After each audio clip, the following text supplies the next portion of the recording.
Hi, everyone. Welcome to the a16z podcast. I'm Sonal. Today's episode is on crypto networks and decentralization as a means to an end, and on what building blocks are needed for us to get to web scale, as it's still just the beginning. The discussion is moderated by guest host Devon Zuegel in conversation with Chris Dixon and Yahya, both of a16z Crypto. Speaking of, please note that a16z Crypto is an independent fund managed by C&K Capital Management, a registered investment advisor with the SEC. It's separate from the Andreessen Horowitz family of funds. The content here is for information only and should not be taken as legal, business, tax, or investment advice. It does not constitute an offer or solicitation to purchase any investment or a recommendation to buy or sell a security. And in fact, the content is not directed to any investor or potential investor and may not be used to evaluate or make any investment. C&K is not seeking investors. An investment in any fund advised by C&K may not be made without first getting final offering docs and diligence materials anyway. For more details, please also see a16zcrypto.com/disclosures and a16zcrypto.com/disclaimers. Finally, you can find this episode as a video as well with links, graphs, and more on a16z's YouTube channel. Hi, I'm Devon. I am a software engineer and writer based out of San Francisco.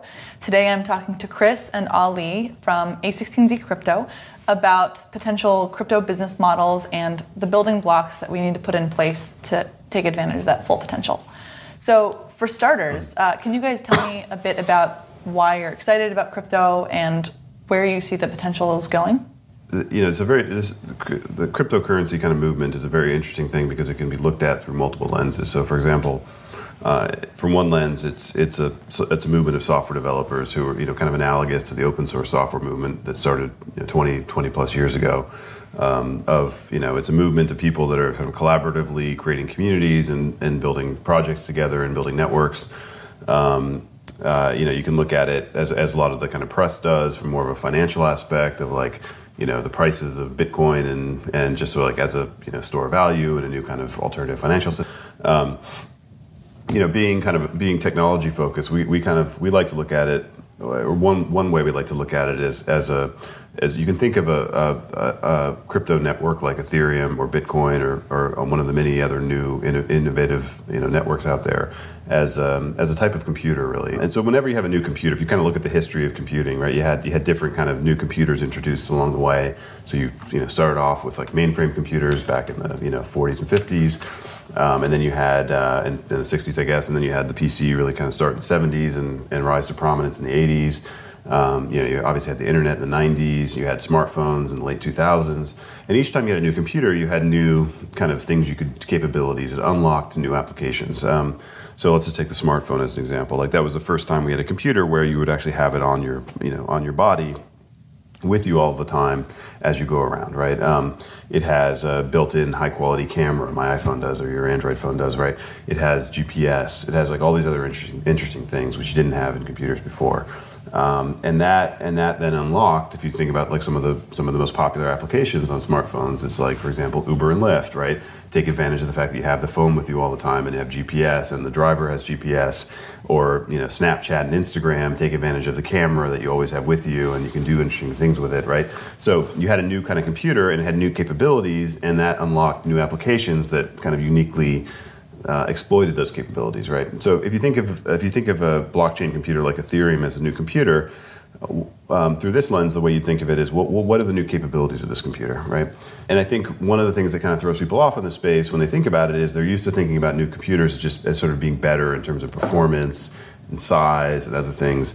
Crypto networks like Ethereum are actually kind of worse in some of those dimensions. So, for example, in the performance side, it's not as performant as, let's say, AWS or Google Cloud Services or something. If you wanted to write a video game or something, it's not as performant.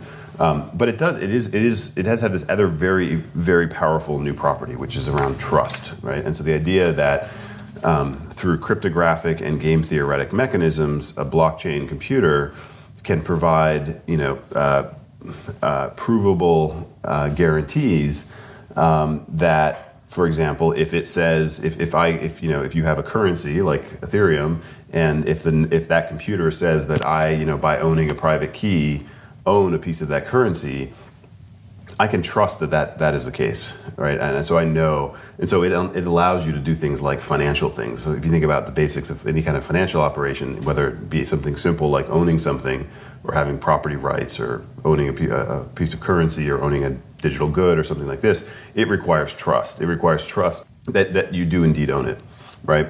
And so there's different dimensions in which sort of a blockchain computer enables new trust. One is with users, so users can feel like they own something, whether it be like a piece of property or a piece of currency.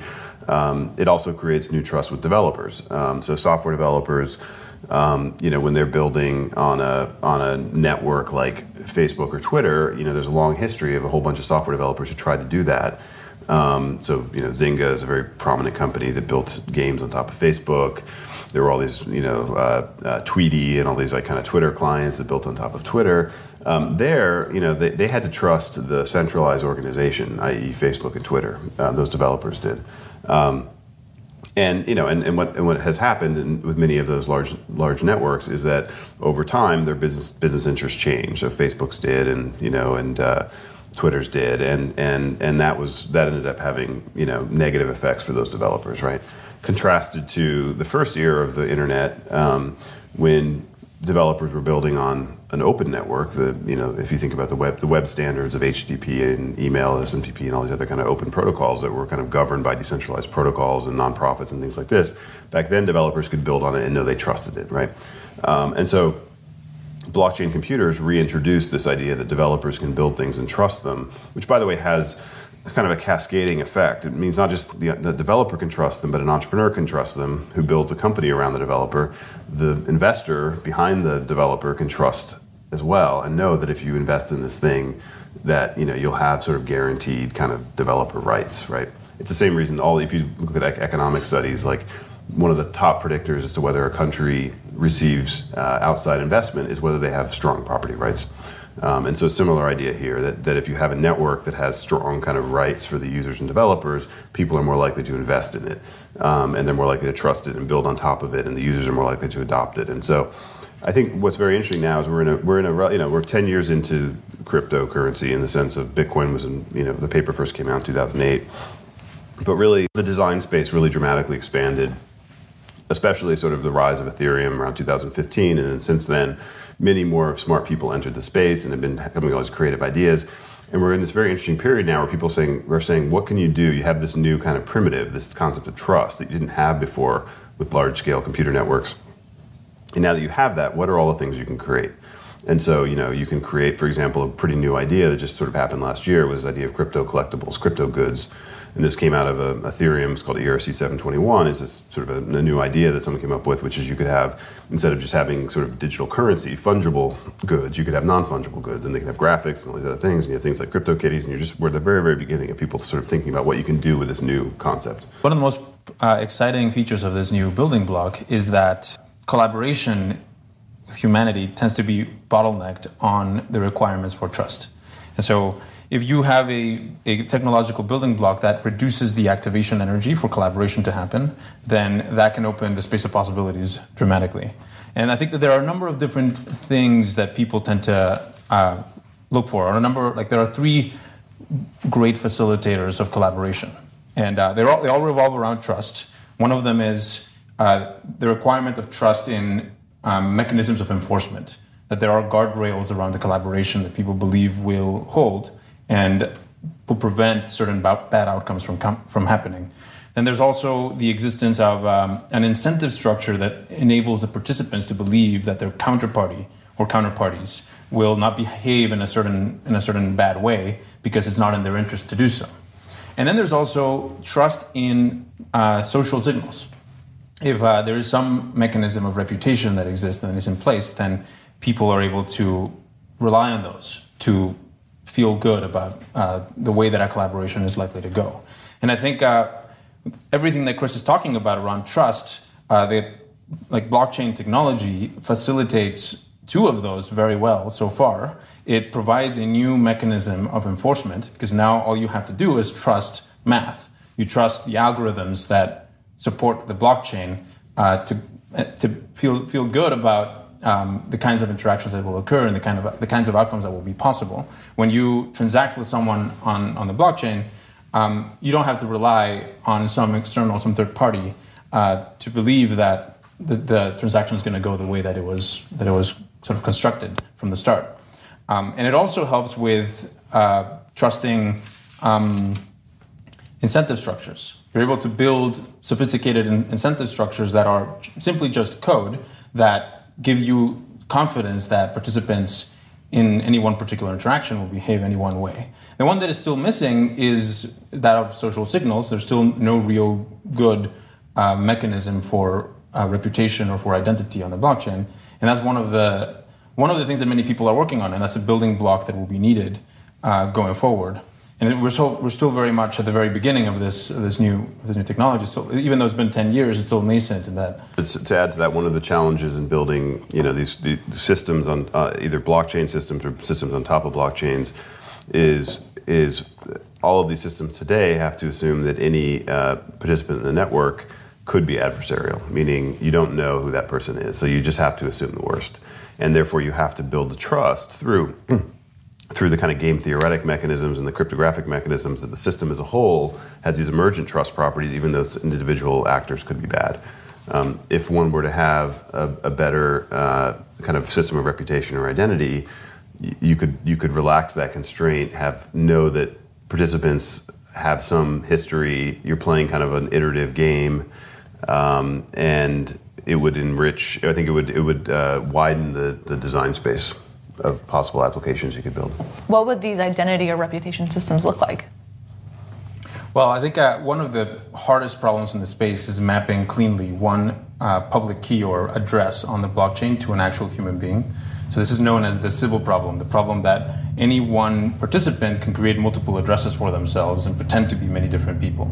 And so having a good way to map an address to a real person is a very difficult problem, would solve a lot of these problems, because then we could associate some metric of reputation with that particular identity. And so I think in the old web, in the web 2.0 and even web 1.0, this was solved via DNS, where you have an authority certify that a particular domain name on the internet corresponds to a particular organization and to their IP address and their server. And that allows people who are interacting with their websites to know that they're actually talking to the right people, and that they will sort of, their reputation is actually theirs.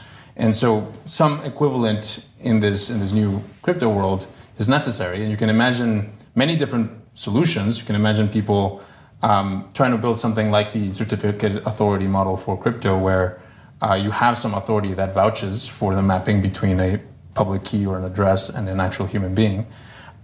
Or it could even be more decentralized than that, and it could be that people vouch for each other's identity on the blockchain. And you can end up with a web of trust kind of system where the trust is emergent and is bottoms up as opposed to top down.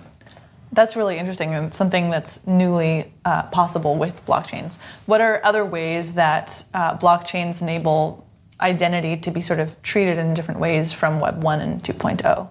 Well, I think there's a related topic, which is kind of control of user data, or what people sometimes call data sovereignty. And so, as we see in the news, this is a very hot topic. GDPR is a new European law, which is going to impose some more regulations on tech companies, and just this general kind of meme out there that, you sort of had made these agreements with social networks and other kinds of search engines and other things. Users had sort of used these services expecting their data to be kept private. Of course, the business models of these companies is to use that data to target ads and things like that. And there's a sentiment out there that maybe that kind of has gone too far, and that we need to kind of swing the pendulum back. And as technologists, think more about architectures that allow users to have more control of their data. I think this will become more important over time. Just number one, as obviously the internet becomes, it will continue to grow, it will continue to work its way into more deeply into other parts of the economy. I think also, we have these issues like, healthcare data. Who's going to hold the healthcare data? Who's going to hold AI data? So, one of the big big sort of other mega trends in the world right now is that AI is getting better and better. The algorithms are getting better, and tech companies are investing, tens of billions of dollars into this. The really valuable thing that people have that need for these to create AI systems is they need algorithms, they need computers, but they also need data, and data is really kind of the scarce resource. And you create data. I'm creating AI data right now as I'm speaking, and we all are, right? So throughout our lives, we drive around, we're creating AI data, and like that's what companies like Google and Tesla and things are trying to capture, is that data to get better and better in their algorithms. And one question is, should that data just only reside at these large tech companies, or should it be an open asset that other people can use? Should the users own them? Like, I don't know what the answer is, but it does seem like we shouldn't just sort of blindly assume that the old model for how we kind of gave data away for free to tech companies it should always be the right model going forward. Well, there are a lot of business models on the web these days, but one of the most dominant ones is that users will do behavior on the web. They will input posts on Twitter, on Facebook. They'll click on ads, and they're getting the product for free, but it's not truly free in the sense that a lot of these services then use the information that they're getting from them.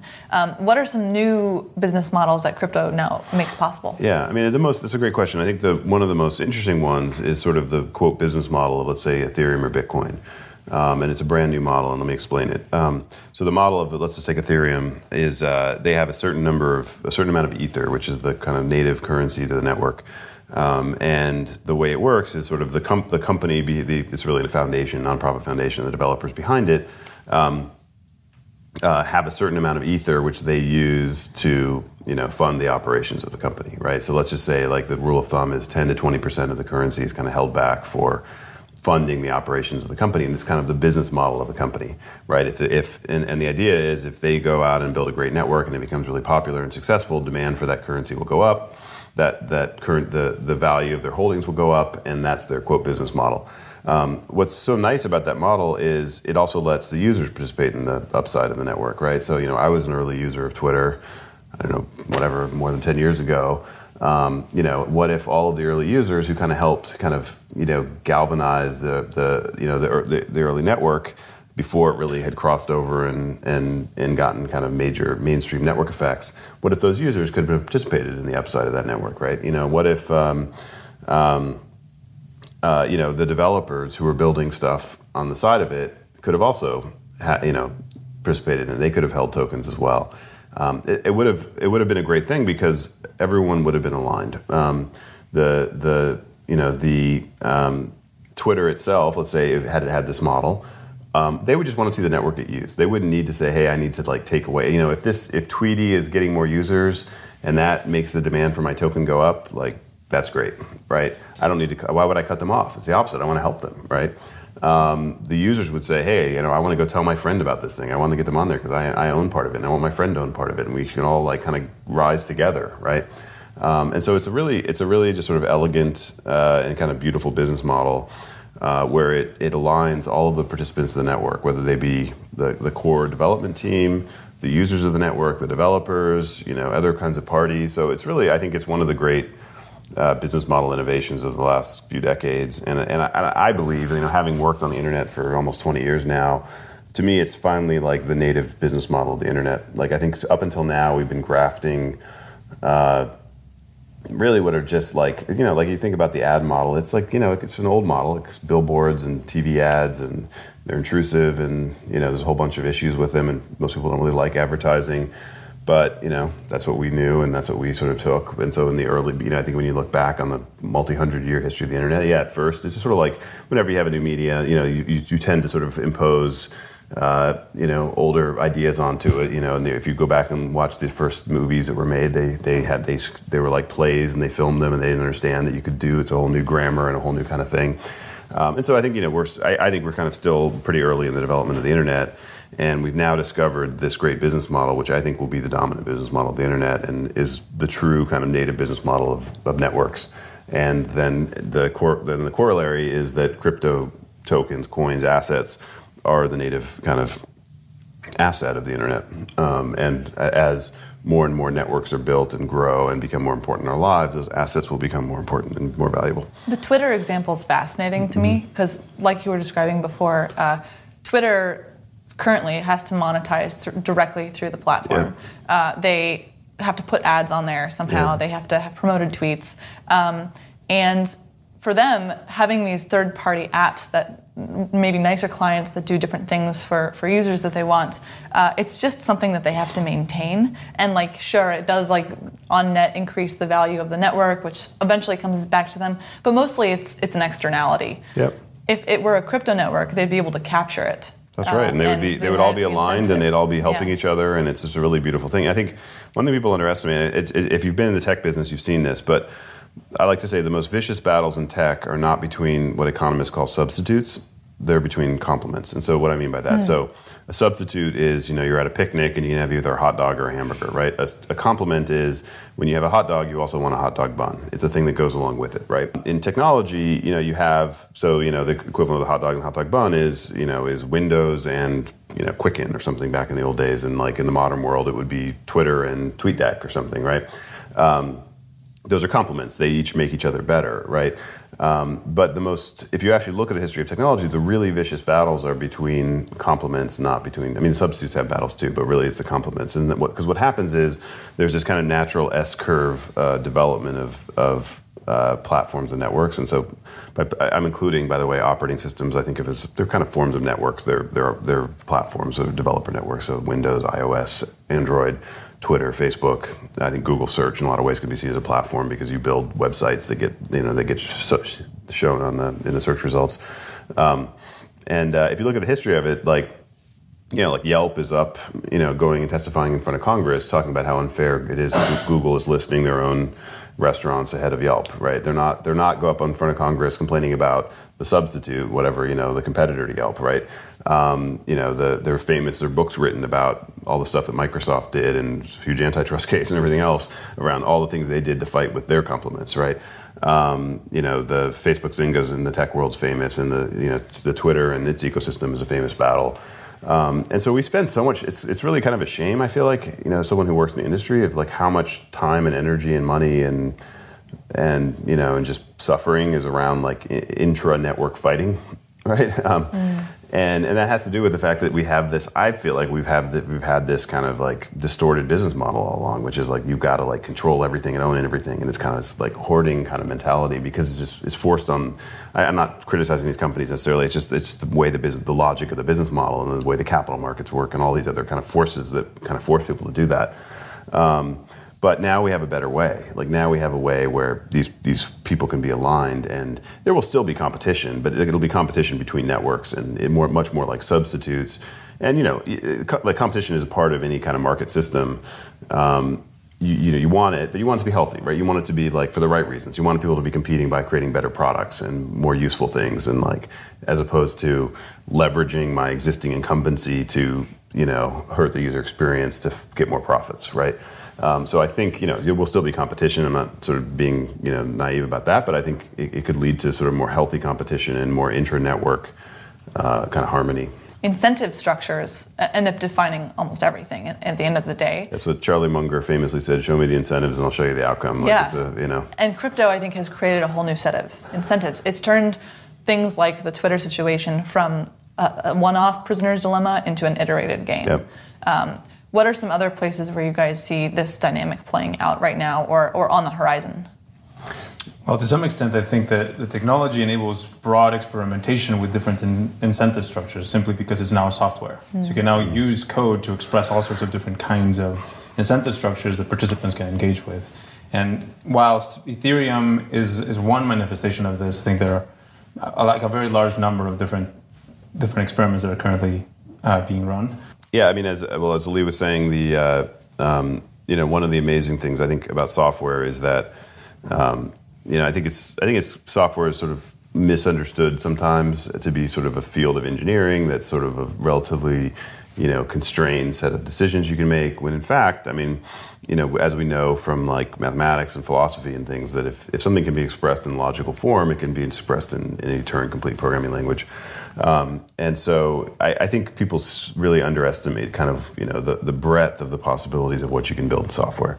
And one of the beautiful things about this world, the crypto world, is that the internet is basically, I mean, it'll always get better, but it's basically, the hardware side is basically built out, right? We've got broadband in a lot of places. I mean, we need more. And not, there's lots of places in the world, developing world, for example, where we need to get more internet access, and more smartphones out there and things. But it's pretty well built out. Like a lot of 3.5 billion people have smartphones and internet access, and that'll continue to grow. And so right now it's mostly about software. And and the beautiful thing with, you mentioned incentives, is that if you think, the way the internet is architected, right, it's one of the many genius things behind the internet is the idea that the core protocols are relatively simple. The brains sit at the nodes, not on the edges, right? They sit on the computers. The protocol itself, like TCP/IP and all these things, or UDP, whatever, they're all very relatively simple. And that means the internet has the ability to kind of upgrade itself with the right incentives. So if you build, if you look at, there's two ways to look at Bitcoin mining, and you'll see some articles that criticize it for taking too much electricity and everything else, and that some of those critiques are valid. On the other hand, like, it's kind of amazing that a 9-page, whatever the original white paper, 9-page white paper, someone can write a 9-page white paper, and 10 years later, there's there are thousands of data centers filled with computers running software, right? I mean, that just shows you the power of incentives, right? It's a whole new economy on top of this white paper. That's right, and it all came from, it literally is, I think the best way to think of the Satoshi's original paper is 9 pages of incentives. I mean, there's computer science and game theory and other important things, but the incentives are kind of the key part. And those incentives created this whole new industry. And so now, what if you take that and you kind of riff on it, and like, what else can you do when you design those incentives? What if instead of those miners just kind of performing idle computations, they were actually storing useful information? And what if you took those same incentives and you had them do things that would provide a purpose that does caching and redundancy and all sorts of other things you might want from a storage network? And there's a whole bunch, and that's just the beginning. I mean, there's 1,000 interesting ideas of riffing on how you can use this kind of incentive design to do other things. Yeah, because IPFS and that whole ecosystem of tools seems to be sort of the next step of things that need to be built out before we can build out the application layer. So you mentioned broadband. If you don't have internet access, you're not going to be doing very much on the internet. Yep. Once that's fully deployed, and we're getting closer and closer, then there's sort of another level of infrastructure. Right now, we have Amazon AWS, but we also have other things for the Web 2.0. For crypto, it seems like IPFS is sort of the AWS of crypto, or at least the S3. Yeah. Can you dive into some of the other building blocks that need to be implemented before we can expand? No, it's a great question. I mean, so I think there's also just on the compute layer, there's a whole bunch of things that need to be done to make these computers more scalable. And so there's a whole bunch of work going on at different levels, both the core blockchain work. So, for example, Ethereum is working on moving to what's called proof of stake, but also sharding and a bunch of other things. That's sort of so-called layer 1 scaling, and then there's layer 2 scaling, which is like what they're called state channels and plasma chains and all sorts of other stuff. And then there's sort of side chain stuff. And there's like this interesting work in like fundamental cryptography around these techniques called like Starks, for example, that let you do more computation off-chain and only do verification on-chain, which gives you effective performance improvements. Intel has this technology called SGX, which also lets you do something similar, which you can do more computations off-chain. There's really interesting kind of side network design. So there's all sorts of stuff to sort of just generally scale and make these things web scale. So web scale is a term we use in our business to mean like something used by billions of people, right? Right now, like so these networks are not at that scale. So you need the core kind of network to scale, and then you need other things that allows you to do kind of private, secure transactions, because most blockchains are all the data is public. There's, as we were talking about before, like things around like reputation and identity around the user side. There's just a lot of basic tooling that like you're used to, I'm sure, as a software developer. I think you would know this better than I would, but better IDEs and debuggers and whatever, and just like the whole thing, libraries and verification, security review, and like a whole bunch of other kind of stuff that you just want, in a modern development environment that just doesn't exist yet because it's still relatively early. So it's really a long list of things. I mean, you can look at that as like, okay, we got a lot of work to do. That's true. On the other hand, It's also a great opportunity. There's just so much more. It's sort of this, we just discovered this new continent, and yes, we don't have houses yet, and we don't have roads yet, and you can look at that as a negative, or you can flip it around and say, you know what, this is like a great place to go and have a career. And we're seeing more and more of that happen, and that's one of the really exciting things, is that we're seeing just a real wave of talent, of people coming out of colleges and tech companies and other places and saying, you know what, I'm sort of tired of living on this other continent. It's all filled up and it's gotten kind of mature and mainstream and it's not that exciting anymore, and I want to go get in the, go in the Wild West, go in the pioneer, be a pioneer. And that's how it feels. So there's a lot of work to do, but it's also like a lot of opportunity, and there's a ton of smart people working on stuff. Plus, all this stuff had to be built out for the web to begin with. So it's not like it can't be done. I think there's a lot of revisionism today, I would argue, having lived through the web build out. Like, people sort of, I think, sometimes imagine that it kind of popped out fully built or something. The experience of using the internet in the 90s, it was literally like you literally had to wait for a single image to load, and it would go like this, and actually you would change your browser settings, so sometimes you would have like different rendering methods because it was that slow, and video did not work. YouTube finally, like, it was 2005 when you finally had like enough broadband out there.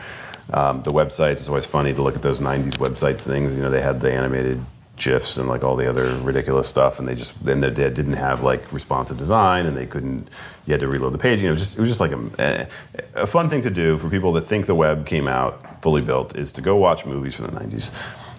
So you watch movies from the 90s, it's like a good historical record of the internet in people's daily lives in the 90s. And the answer is there was no internet, except every once in a while you'll see somebody go, and there were no smartphones, no other thing. It wasn't a thing. You didn't hear people talk about like LinkedIn and Facebook and Twitter and Tinder and whatever. And they were out at dinner, and they were like, "Who was in that movie?" And they're like, "I guess we'll never know. I guess we'll just never know who was in that movie." That's how it was, right? Like, that was what you did in the 90s. And no one thought you could just, let me take out my magic supercomputer, and that's connected to all information in the world, and type, a few words and then know the answer to everything. Like, it didn't happen. And when they do connect to the internet in the 90s, there would be this thing where they would go, and it's like a ceremony. They would go in front of the computer, and of course the screen was like this thing that was like 20 inches deep, and then there would be the sounds, and like as your modem is connecting, and then you've got mail, and then you'd spend, and basically the only application of email in the 90s for really that people used, besides like developer types or nerds or whatever like us, was email. In fact, there was a famous McKinsey study, it was like late 90s or something, like, would you want broadband? And no one said, and they surveyed people, and people were like, why would I pay? And but people said no, and people had concluded that broadband wouldn't get wide adoption, because at the time, broadband just meant faster email. And people were like, yeah, that's pretty good, it's, whatever, I don't need to get faster. So the web, and by the way, like, the other thing about the web is that, the idea that today was a fait accompli and like it's obvious. Like, Bill Gates wrote a book in 1995 called The Road Ahead, predicting what's going to happen in the future. It's 95. This is, I think this is well after Yahoo and Netscape and things like this. And the web did not appear in the book, right? They actually released an edited version the year after. They added it back in. He did, however, talk about the information superhighway. So there was two visions of the world back then. People sort of, some people just didn't believe in any of it, and then a lot of people didn't believe in any of it. And then some people believed in the web, and some people believed in the information superhighway. And the information superhighway was going to be, like, it was like Comcast and Disney and Microsoft, and they were like running broadband fibers into like a town in Florida, I forgot which town, and they were going to have, and their argument was like, look, it's going to be this top-down centralized thing, and we're going to have, but it's going to be awesome because we're going to have high-speed video on day one, and we're going to have all these other things. The downside is you literally had to install like a $20,000, like whatever it was, like a SGI computer in your house or something. But and then the web was this ragtag militia of like hackers and developers who were like, yeah, it kind of does suck, and it takes forever to download, and like even load an image, and like nothing really works. But like you can just, like, anyone in the world can just take a computer and connect to the internet. And then what happened was, it inspired all of these developers who said, this is cool. Like, this I could do something. Like, what if I created a website that did this? What if I created a service that did this? What if we created, that back then, like, you didn't have encryption on the internet. You didn't have Netscape. People forget sometimes they created JavaScript. You didn't have programming language. They created JavaScript. They created SSL. They created cookies. You didn't have a way to keep state. Like, that's what cookies are. Mm-hmm. And so they had to create all these things, and there's sort of two sides of the coin. There always are with these new technologies. One side of the coin is, wow, this thing is early and this is not much. The other side of the coin is, oh my God, look, I can make a great career out of this because there's so much opportunity and so many new things to do. And so that, So the web, I mean, really, I don't think the web was seriously usable by mainstream people until the mid 2000s, and you could even argue even then, like it was still this thing you went in. Like if you look at the statistics, like the time spent on the web was not that great until smartphones, really, until it became just like this thing that was always the whole concept of online, offline, right? Like the very fact that you had to like go online was such a hurdle that most people like, I'm going to be online now, I'm going to go surf the web. It was like this thing you did that was kind of like TV but slower or something, Now it's this constant state that we're in, for better or worse, where it's just this, it's finally fully really built out. So that's a long-winded way of saying it. It took a long time. I'm more optimistic about the crypto stuff happening sooner because it's software-based, meaning the hardware's already built out, and now we just need to like a few quick, a few clever incentives and some nice software, and you suddenly have some rapid adoption. Earlier, you mentioned the difference between the information superhighway and what became the web, and we all know information superhighway is not really a term we use anymore.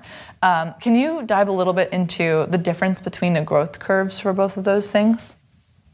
There's two ways to take a tech product to market, right? And the first way is there's sort of a one-step process where you build a centralized system and go directly to end users. And there's a second way to do it, which is to sort of build a platform for developers and then have those developers build things for end users. So an example I like to use, it's not a strict analogy, but is Wikipedia versus Encarta. So Encarta was a Microsoft-owned encyclopedia product that was sort of dominant in the late 90s. And so it was like you go there and it was very nicely done. It was like you look up like whatever, like a tiger, and you'd see a page for a tiger, and someone wrote that out, and it would have a nice graphic and everything else. And then Wikipedia was started in 2001, and it was basically a bunch of blank pages, right? But it had this ability for anyone to come and become a contributor and have a discussion about it and do all sorts of other things. And it started to get some more and more users. It had a different. It couldn't just be. It wasn't a one-step go-to-market, and by that I mean it wasn't you built Wikipedia like Jimmy Wales and his co-creators, and then regular end users came to that website and got value out of it, right? Instead, he first had to sort of say, hey, let me go get these contributor communities excited about contributing to it, and then slowly over time, as they'll create some content, and then some users will come, and that will sort of make the contributors happy that people read their content. And then as more, and then other contributors will see that, and then it'll sort of get this flywheel going. And if you look at today, you can look at the growth curves, and Wikipedia took a while, and it was actually very controversial, like 2004 and 2005, because it had some, decent amount of misinformation and just gaps and other kinds of things. But then it just like hockey sticked up once it got going.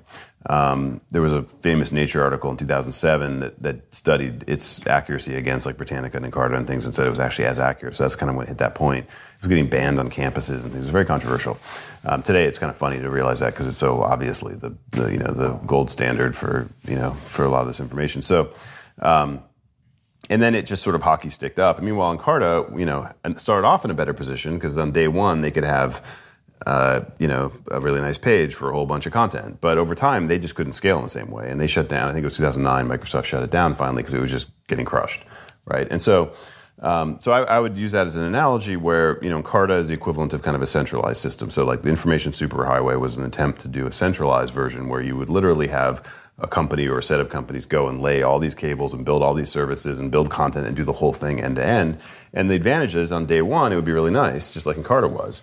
But over time, it would never get that flywheel, and that's what the web won on. So the web started off worse, but it got better at a faster rate by getting this flywheel of entrepreneurs and developers and users. And so, so the web did that is a great example. Like Wikipedia versus Encarta is a great example. In the case of the information superhighway, there was no real way of scaling it as well. Like, wasn't one of the limiting factors that you can't really do that for the entire globe or for the entire country? Yeah, I mean, the theory would be, the theory they had was you would try to scale it like you would any centralized service, was you just like get a whole bunch of people to sign up and they'd pay more money than it costs and all these other things, and like you would just kind of fund all the content development and do all these other things.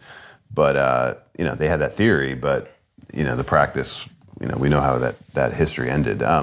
Look, I don't think it's one size fits all. I think there are cases where you want centralized services, and other cases where you want decentralized, and there's different pros and cons. I would argue that the pendulum has swung too far towards centralized today. So we have, essentially, the vast majority of people's time they spent on the internet now is spent at Google, Apple, using a service by Google, Apple, Facebook, Amazon, Netflix, et cetera. And so, and I think that I believe we're at sort of peak centralization, and we're going to see more and more interesting things happening. And there's sort of this kind of, it's like a lot of things in life, like politics and, fashion trends and other things. Like there's a natural kind of equilibrium state, and we've sort of really hit sort of centralization, and now there's going to be more and more. And that's motivated through cultural factors. I mean, people who want to work on new stuff and entrepreneurs and all sorts of other things like like the incentives I was talking about earlier of like not having the right incentives when you build on centralized systems, like it just naturally pushes a lot of entrepreneurial energy outward. Mm-hmm. And we're seeing that, and that's, a lot of what we do in our investment business is sort of, try to back those people. Sure, I think people talk a lot about decentralization as the thing that is the ultimate good, the thing that we should optimize for, but there is this question as to why. Why is it that decentralization matters? What does it actually buy you? And one of the frameworks that we've been toying around with here at the firm is trying to break down what are the four primary things that actually matter for end users and that actually matter for developers. So the four are security, which is sort of the obvious one, so that's the kind of thing that ultimately inspires trust. There's scalability, because in order to build anything that is web scale, as Chris was saying, that billions of people can get on, you have to have some mechanism via which technology can scale, and that's not really the case yet. There's usability. How do we interface with end users and with developers? There has to be a usable experience that is seamless and that is at least comparable to existing solutions for perhaps like the same things that they may be trying to do. Yeah, on the topic of usability, something you've talked about, Chris, is the importance of stablecoins. Mm-hmm. Can you unpack that a little bit? Yeah, so stablecoins are a very interesting concept, which we've made a few investments in, which is the idea of having a cryptocurrency where the value of the currency is pegged to something like the dollar, for example. It can be pegged at different things, but the dollar is the obvious thing. And the advantage of that is that if that can be properly done, is that it makes kind of the financial use cases for cryptocurrency much more mainstream accessible. Most people want to denominate things in their local currency. That's how they think. That's what they pay their taxes in. That's what they need. So like, if you want to have like a mainstream lending platform or payment platform or other things, like I believe that a stablecoin would be a critical ingredient in that. And there's a bunch of really interesting attempts to do that, to kind of the question then is how do you create that kind of technically, how do you create that mechanism that keeps the coin stable, right? Because just in a normal open market, the reason that the prices of Bitcoin, Ethereum, et cetera, go up and down is that they just change with supply and demand. So how do you do that? And so there've been a lot of interesting work. In my mind, this is one of the really interesting things that I think will likely start to become more prominent over the next year or two, and could unlock a whole new wave of kind of applications and just broader mainstream adoption of cryptocurrency. Awesome. And then there is a process via which the protocols themselves can evolve, which is governance. Because given that we are in this decentralized context, there isn't really a good answer as to how you evolve forward. If it's the case that no one really controls the crypto network, how do you change things about it that don't quite work? So there's an important last pillar.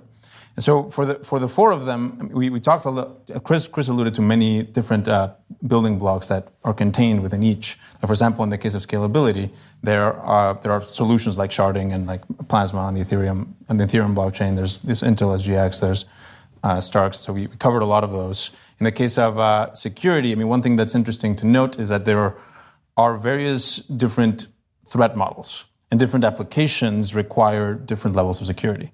So certain blockchains, like the Bitcoin meme, is that Bitcoin is fully decentralized and is extremely secure to the point at which it'll be resilient even against attacks by nation states like China. But there are applications out there that may not need that level of security. And so there is room for other kinds of crypto networks to emerge that don't necessarily strive for that level of security. So it's an access via which developers can sort of explore different possibilities. In the case of usability, one thing that I think is fairly underserved by the current business models, as we were talking about earlier, the token business model, which is sort of a tempting thing to do in the current climate, the current sort of hype ecosystem, is working on developer tools. working on making the technology usable to developers in order for that flywheel to emerge. And similarly, building good interfaces for end users who don't care at all about decentralization to come on board and to begin engaging with the technology. And then finally, there's this question of governance. And I think there already is a mechanism of governance, which is that of open source.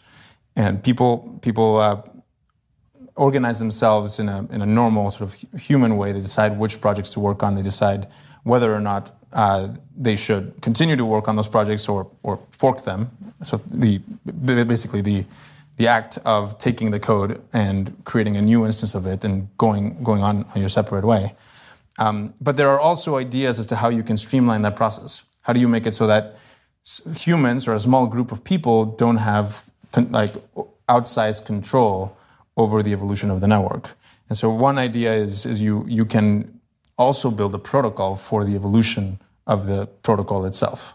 And that would be like an on-chain governance kind of solution where people are able to vote, they're able to express their opinion as to how the system should evolve, and the system would take that into account somehow in order to make a decision. And this depends heavily on building blocks that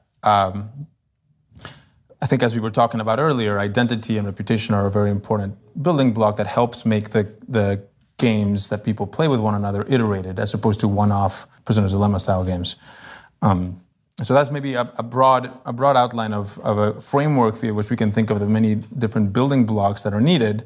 Decentralization is a means to an end. It's a means to each of these four things. It provides you with security.